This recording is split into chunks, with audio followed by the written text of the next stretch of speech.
With the launch of the UEE's Militia Mobilization Initiative, the role that militias play in protecting the Empire has come front and centre.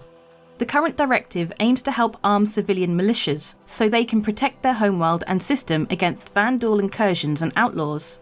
One system where militias have played a prominent role for centuries is Bremen, home to the famous Bremen Defence Force, which is the longest constantly active militia in the UEE. Bremen was a relatively quiet and safe frontier system following its discovery in 2441. That all changed with the onset of the Second Tavaran War. The armadas of Korathal utilised insurgency tactics to wage an unpredictable and shifting war against humanity. With little idea as to where or when they might attack next, the UEE needed to raise a massive and expanding force in order to protect the populace, one that they struggled to properly feed. It was then that the fertile soil of Reitif, Bremen II, became the main producer of rations for UEE forces. With this responsibility came both great wealth and an unexpected degree of danger. Bremen's location meant the chance of a Tavaran attack was relatively low, but residents still noticed an uptick in human threats. These outlaws were smart enough to avoid targeting military convoys, instead concentrating their attacks on civilians enriched by the system's booming economy. Philippe Latimore almost lost his life in one such outlaw attack.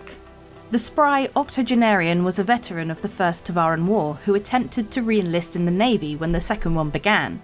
After his application was politely denied, Latimore took it upon himself to patrol the system.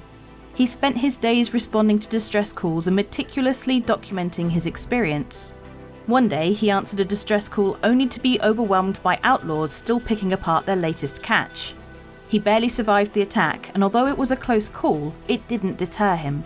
In fact, it only made him more resolute to stop what was happening in Bremen, and he realised one thing: he wasn't going to be able to do this alone. In 2605, Latimore met with Arcturus Kerner, Reitif's largest landowner and de facto governor, to ask for funds to create the Bremen Defence Force. Legend has it that Latimore spoke, uninterrupted, for over an hour about his recent experiences. He presented the detailed reports he had compiled while on patrol, highlighted the system's current crime stats, and argued that it was vital for the people of Bremen to stand together to keep their system safe. Once done, Kerner only had one question: how much do you need? Weeks later, the Bremen Defence Force was up and running. Under Latimore's leadership, the system's crime rate was quickly cut in half and remained that way for years to come. Being a member of the Bremen Defence Force became a major point of pride for those ineligible or unable to fight for the UEE Navy during the war, a proud tradition that carries over to this day.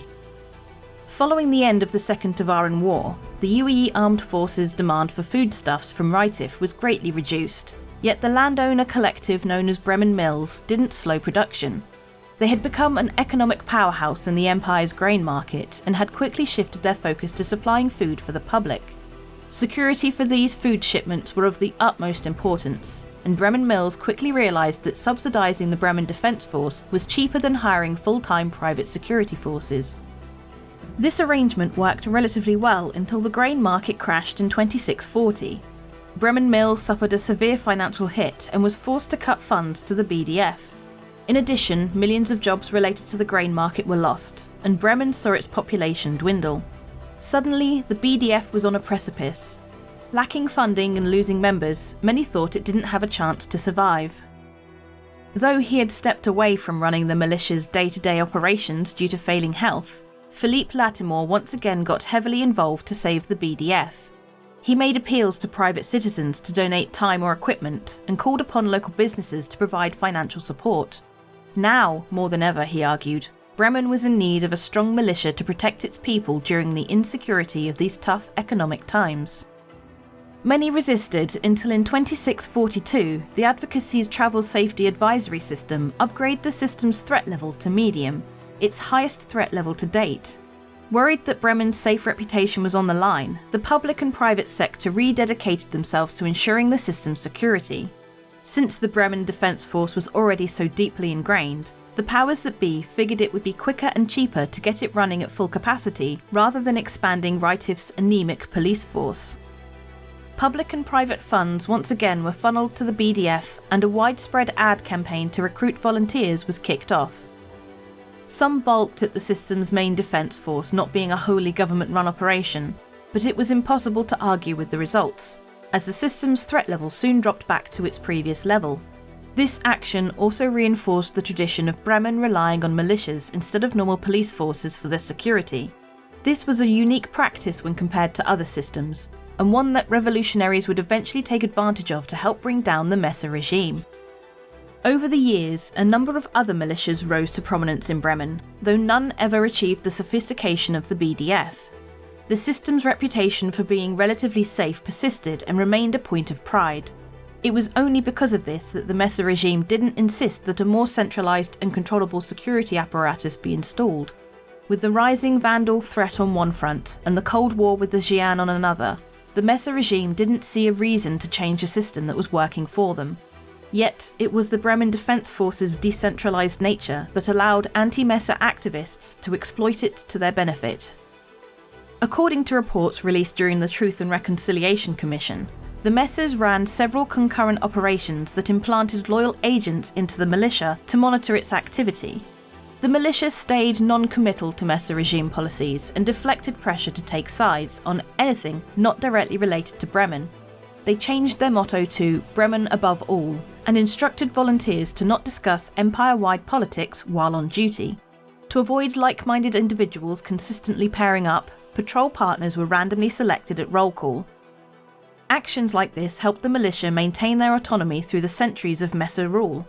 As the tide of public opinion turned against the despotic rulers, a brave faction within the BDF, unbeknownst to other volunteers, began to use the cover of the militia to smuggle anti-Messer activists through the system. This activity reached a fever pitch following the massacre of Garin II in 2792. The events of this time in the militia's history were captured in the Bremen Beltway, a harrowing account of what it was like to work this part of Revolutionary Road. The book compiled interviews with former militia members and anti-Messer activists, journal excerpts, and declassified government documents to paint a picture of the extreme danger involved with smuggling revolutionaries through the system. Most of the activists were first smuggled from their system of origin into Xi'an territory and eventually into Nix. That made Bremen the port of re-entry into UEE, and a particularly perilous part of the journey. Without this secure gateway back into the Empire, many believed the overthrow of Imperator Linton Messer XI would not have happened nearly as quickly as it did. This only highlights the importance of high-ranking BDF officials guaranteeing the revolutionaries safe passage through the system. For nearly 3.5 centuries, the Bremen Defence Force has been the standard that all other militias are held up to. Comprising of a coalition of dedicated volunteers and funded by both public and private interests, the BDF has placed the security of their system above all else. I'm Nord Catcham, and it's my mission to become a Nord Master. Oh no, it's Team Hacksaw! Hacksaw uses trackers and blocks your ability to go on websites like Netflix and watch the content that you want to on Netflix? ? Go NordyChew! NordyChew uses nordvpn.com/BoredGamer. It is super effective. He beats Team Hacksaw's and he becomes a NordVPN master, a Nordymon master. Fortunately, with NordVPN, you don't need to catch them all. You just need to get a subscription from nordvpn.com/BoredGamer. Links below. Every month we have a ship giveaway, and for September, we're giving away 3 ships, 1 each, to 3 different lucky winners. The Origin 100i, the 125A, and the 135C. Any of these solid starter ships will allow you just to jump into Star Citizen and play right away. All you need to do is comment on any of my videos made during the month to be in for a chance of winning one of those. More details in the description below. Thank you so much for watching. If you would like to further support the channel, consider using the join button under my videos or becoming a Patreon. Either way, you'll get access to some exclusive content and have more of a voice in shaping the channel. A huge thank you to anyone that already does that. You are amazing. I love you. Zin also is contractually obliged to love you. There is a link for donations and all that jazz in the description below as well if that is your preferred medium. It is super appreciated, genuinely. Once again, thanks very much for watching, and I'll see you in the verse.